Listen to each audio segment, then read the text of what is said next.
आ रहा है, देश के दलाल मीडिया के भरवा पत्रकारों का भी समझ में नहीं आ रहा है। जो लोग कह रहे हैं 56 इंच की सीना से चाइना डर गया, वापस जा रहा है, कहाँ गई नैनो चिप वाली श्वेता आंटी, क्यों नहीं बोल रही है?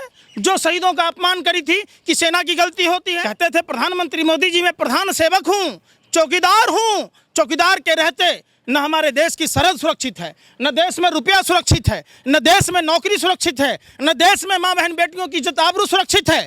तो फिर ये चौकीदार ही चोर है, चौकीदार डकैत है, चौकीदार लुटेरा है। राजनाथ सिंह जी कहते थे चाइना की फौज आती है, भारतीय सीमा में पिकनिक मनाती है। मनमोहन सिंह जी, आप में दम नहीं, कांग्रेसियों तुम में दम नहीं, तो कहाँ है भाजपा आरएसएस के लोग?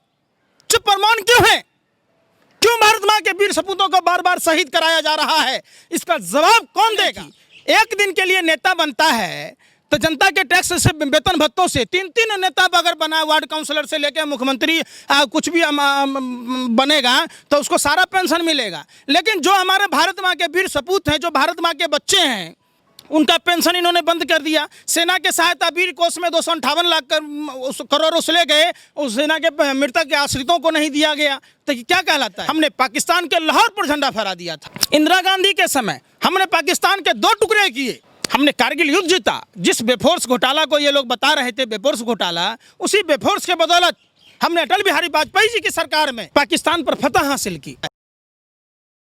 नमस्कार दोस्तों, एक बार फिर से आप सभी का स्वागत है। मैं सोनू सिंह और आप लोग देखना शुरू कर चुके हैं डीएस फोनोज। आज मेरे साथ मौजूद है पंकज प्रकाश श्रीवास्तव जी, और आज जानने की कोशिश करेंगे कि जो अभी का जो ताज़ा हालात की जो स्थिति है चीन की तरफ से, वो बताया ये जा रहा है कि जो रक्षा मंत्रालय के वेबसाइट पे जितने भी दस्तावेज, जो चीन को मैटर जो था, जितने भी दस्तावेज अपलोड कर दिए गए थे, वो अब रक्षा मंत्रालय के वेबसाइट से हटा दिया गया है। और उसको देखते हुए विपक्ष के जो नेता है राहुल गांधी जी, उन्होंने तंज कसते हुए कह दिया है कि आखिर भारत में चल क्या रहा है और अभी मौजूदा हालात क्या है, हमें क्यों नहीं बताया जा रहा है। कुल मिलाकर पंकज प्रकाश श्रीवास्तव जी, आपको क्या लगता है कि भारत जैसे बड़े देश में चल क्या रहा है? आखिर चीन को लेकर के भारत की सरकार चुप क्यों है? ये सरकार निकम्मी निठल्ली सरकार है। ये डरपोक प्रधानमंत्री हैं, सरेंडर प्रधानमंत्री हैं, फेल्योर प्रधानमंत्री हैं। जिस तरीके से आज देश के सामने में देश के रक्षा मंत्रालय, विदेश मंत्रालय ने अपने वेबसाइट पे डाला, रक्षा मंत्रालय के वेबसाइट पर अपलोड किए गए नए दस्तावेज में बताया गया कि चीनी पक्ष ने कुमरांग नाला हॉट स्प्रिंग्स के उत्तर में पेट्रोलिंग पॉइंट 15 के पास गोगरा, पीपीए 17A और पैंगोंग त्सो के उत्तरी तट के क्षेत्रों में 17-18 मई को सीमा का उल्लंघन किया। फिर ऐसी स्थिति में प्रधानमंत्री जी किसके दबाव में देश के साथ आपने झूठ बोला और क्यों बोला?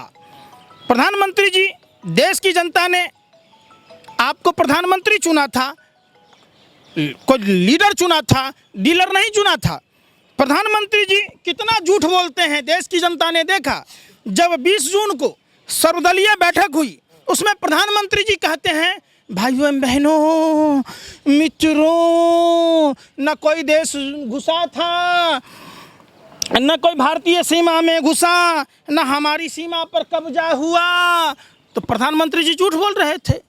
जब भारत तिब्बत चाइना का जो बॉर्डर है, भारत तिब्बत पुलिस को ये पेट्रोलिंग करने की जवाबदेही थी, तो बिहार रेजिमेंट को क्यों भेजा गया?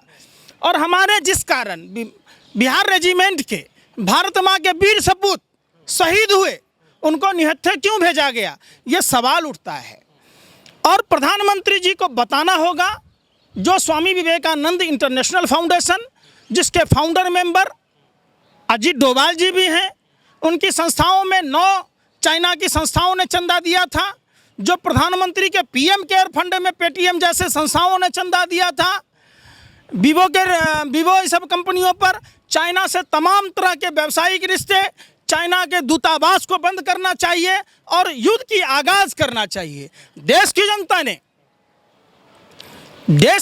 ने पूर्ण बहुमत की सरकार नींबू मिर्ची टांगने के लिए नहीं दी है, देश में अमन भाईचारा समाप्त करने के लिए नहीं दी है। देश की जनता ने पूर्ण बहुमत इसलिए दिया है। और प्रधानमंत्री जी, आपका वह पुराना जुमला कहाँ गया कि चाइना भारतीय सीमा में आता, भारत की सरकार कार्रवाई नहीं करती? आंखें लाल कर दिखाने की बात हमारे रक्षा मंत्री राजनाथ सिंह जी कहते थे चाइना की फौज आती है, भारतीय सीमा में पिकनिक मनाती है। मनमोहन सिंह जी, आप में दम नहीं, कांग्रेसियों तुम में दम नहीं, तो कहां है भाजपा आरएसएस के लोग? चुप और मौन क्यों है? क्यों भारत मां के वीर सपूतों को बार बार शहीद कराया जा रहा है? इसका जवाब कौन देगा? दूसरी ओर जो मोहन भागवत जर्मनी से आकर भारत के विकास में अवरोधक बन रहे, भारत में अमन भाईचारा समाप्त करने की बात कहते, हाफ पैंट चड्डी पहन के इन लोगों ने फुल पैंट पर आ गया, जो कहते थे पेप्सी कोका कोला विदेशी है, इन्हें भगाओ, देश बचाओ, आज चुप क्यों है? जो 3 दिन में सेना तैयार करने की बात कर रहे थे, आज 100 दिन से ऊपर होने को है, क्यों नहीं भेजा जा रहा है? पंकज श्रीवास्तव, जब सवाल ये भी उठ रहा है कि जब 17-18 मई को कुंगराना नाला और गोंगोरा, पेंगोंग त्सो और अतिक्रमण जब चीन ने किया था और उसको खुद भारत के जो रक्षा मंत्रालय ने अपने वेबसाइट के दस्तावेजों में अपलोड भी किया था, तो अब क्यों उसको मतलब हटाया गया है उस दस्तावेज को? और जो राहुल गांधी जो बार बार जो कह रहे थे कि प्रधानमंत्री झूठ बोल रहे हैं, तो आपको क्या लग रहा है कि वाकई में जो राहुल गांधी जी बोल रहे थे वो सच बोल रहे थे? राहुल गांधी जी भारत से ही सांसद चुने हुए हैं, भारत के नागरिक हैं, हम भी नागरिक हैं। हमारा सवाल का जवाब सत्ता पक्ष के लोगों को देना, देश की जनता की बात का हर क्वेश्चन का जवाब देना। देश के राजा कहते थे प्रधानमंत्री मोदी जी मैं प्रधान सेवक हूँ, चौकीदार हूँ, चौकीदार के रहते न हमारे देश की सरहद सुरक्षित है, न देश में रुपया सुरक्षित है, न देश में नौकरी सुरक्षित है, न देश में माँ बहन बेटियों की इज्जत आबरू सुरक्षित है। तो फिर ये चौकीदार ही चोर है, चौकीदार डकैत है, चौकीदार लुटेरा है, जिसके कारण आज देश में तमाम तरह की घटनाएं दिन प्रतिदिन होती रही है।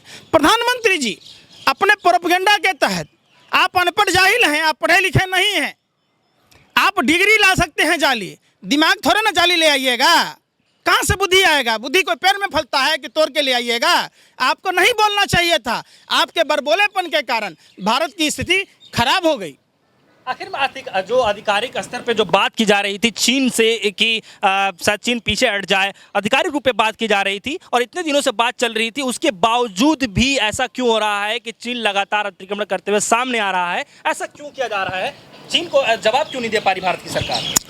यही नहीं समझ में आ रहा है। देश के दलाल मीडिया के भरवा पत्रकारों का भी समझ में नहीं आ रहा है। जो लोग कह रहे हैं 56 इंच की सीना से चाइना डर गया, वापिस जा रहा है, कहाँ गई नैनो चिप वाली श्वेता आंटी?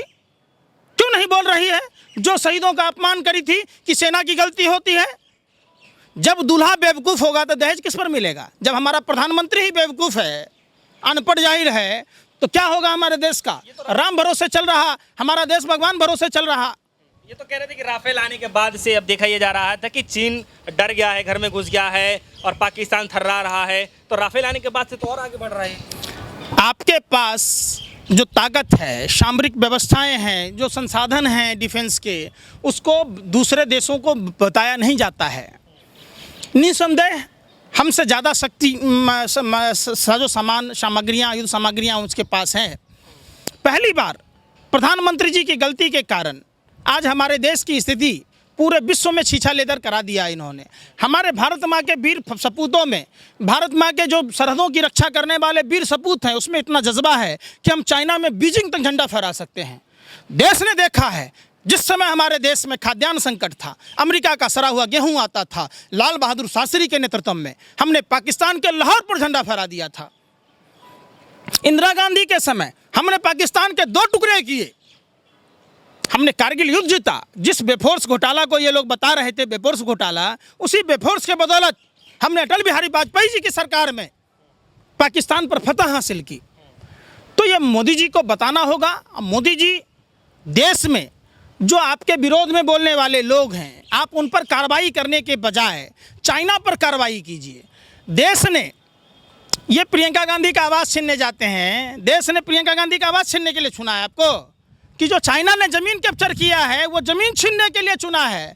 आप बिहार चुनाव से जोड़ के देख रहे हैं बिहार रेजिमेंट को। सेना का कोई रेजिमेंट नहीं होता, कोई जाति नहीं होती, कोई इलाका नहीं होता, विशेष नहीं होता। सेना देश का सेना होता है। हम इसका सम्मान करते हैं, हाथ जोड़कर भारत माँ के वीर सपूतों का सम्मान करते हैं। हमारी पहली बार ऐसी सरकार आई है जो हमारे भारत माँ के वीर सपूतों का सम्मान नहीं करती है। आपने देखा पुलवामा घटना में 300 किलो RDX जिस कार में थी, उस कार का पता लगाने में नाकाम सरकार थी। सेना के वीर सपूतों का पेंशन फिर से चालू किया जाए ताकि हौसला बढ़े लोगों में सरहदों की सुरक्षा में जाने की, एक दिन के लिए नेता बनता है तो जनता के टैक्स से, वेतन भत्तों से 3-3 नेता अगर बना, वार्ड काउंसलर से लेकर मुख्यमंत्री कुछ भी बनेगा तो उसको सारा पेंशन मिलेगा। लेकिन जो हमारे भारत माँ के वीर सपूत हैं, जो भारत माँ के बच्चे हैं, उनका पेंशन इन्होंने बंद कर दिया। सेना के सहायता वीर कोष में 258 लाख करोड़ उसले गए, उस सेना के मृतक के आश्रितों को नहीं दिया गया, तो क्या कहलाता है? बिहार में, आसाम में बाढ़ प्रभावित लोगों के बारे में नहीं सोचते। देश भर में कोरोना विस्फोट हो रहा है, उसके बारे में नहीं सोचते। देश में माँ बहनों की इज्जत आबरू नहीं बच रही है, इसके बारे में नहीं सोचते। सीमा पर तनाव के बारे में नहीं सोचते। क्या सोच रहे हैं? कैसा राम राज्य है? आखिर ये जो वेबसाइट पे जो अपलोड किया गया दस्तावेज जो हटाए क्यों जा रहे हैं? और कुछ दिन पहले भी जब बताया जा रहा था राफेल का जब डॉक्यूमेंट मांगा जा रहा था उसके भी दस्तावेज खो जाते हैं, तो आखिर लगातार ये बीजेपी के जो दस्तावेज लगातार खोते जा रहे हैं, डिलीट होते जा रहे हैं, इसके पीछे क्या राज है? ये लोग अहंकारी दम्भी लोग हैं। ये लोग देश में, आपने देखा किस तरीके से देश में जज बिकने लगे, सेलिब्रिटी बिकने लगे, सेना के रिटायर्ड अधिकारी बिकने लगे। तो अब ऐसे में स्थिति होता है जब देश में तमाम सेलिब्रिटी आम जनता को गुमराह कर रहे हैं। इनका मकसद एक ही है, राम नाम रटना, पराया माल अपना। दिन के हरे हरे, रात के घरे घरे वाले लोग हैं ये लोग। देश में जिस तरीके से भाजपा आरएसएस के लोगों ने देश की स्थिति खराब कर दी। आखिर में कांग्रेसी नेता है एक, वो अजय माखन जी, वो कह रहे हैं कि चीन भारत की सीमा में घुस चुका है और हमारी जो सेना वो मुकाबला कर रही है, तो उनके बीजेपी को जो नेता वो लगातार झूठ क्यों बोल रहे हैं? देश को आखिर गुमराह क्यों किया जा रहा है? इन्होंने चंदा खा रखा है। तो चंदा जिस कंपनियों से लिया, पेटीएम में आपने देखा होगा कि 500 करोड़ दिया। जिस टिकटॉक पर बैन लगाया गया, उस टिकटॉक के बारे में डॉक्टर सरकार ने, शशि थरूर जी ने लोकसभा में बयान दिया था, पूछा था, सवाल पूछा था। तो जी किशन रेड्डी गृह राज्य मंत्री कहते हैं टिकटॉक से देश के सामरिक व्यवस्था को कोई खतरा नहीं है। किस तरीके से चाइना की कंपनी से सरदार पटेल को अपमान करने का काम किया गया। जो सरदार पटेल स्वदेशी निर्मित वस्तुओं की बात करते थे, चाइना का विरोध करते थे, जो आरएसएस पर बैन लगाया, उस सरदार लौह पुरुष सरदार पटेल के सम्मान में जवाहरलाल नेहरू जी ने सरदार सरोवर का शिलान्यास किया था, वहाँ भूमि पूजन की थी, तटबंध बनाया था। उस पर यह स्टैचू लगाकर चाइना को दे दिया। चाइना की वरिष्ठ पत्रकार ने कहा था कि 342 करोड़ रुपया ही खर्च हुआ, बाकी भारत और चाइना के बिचौलिए खा गए। किस तरीके से देश में 5G की ट्रायल के लिए चाइना की कंपनी को दिया गया, देश ने देखा है। इसकी जांच होनी चाहिए।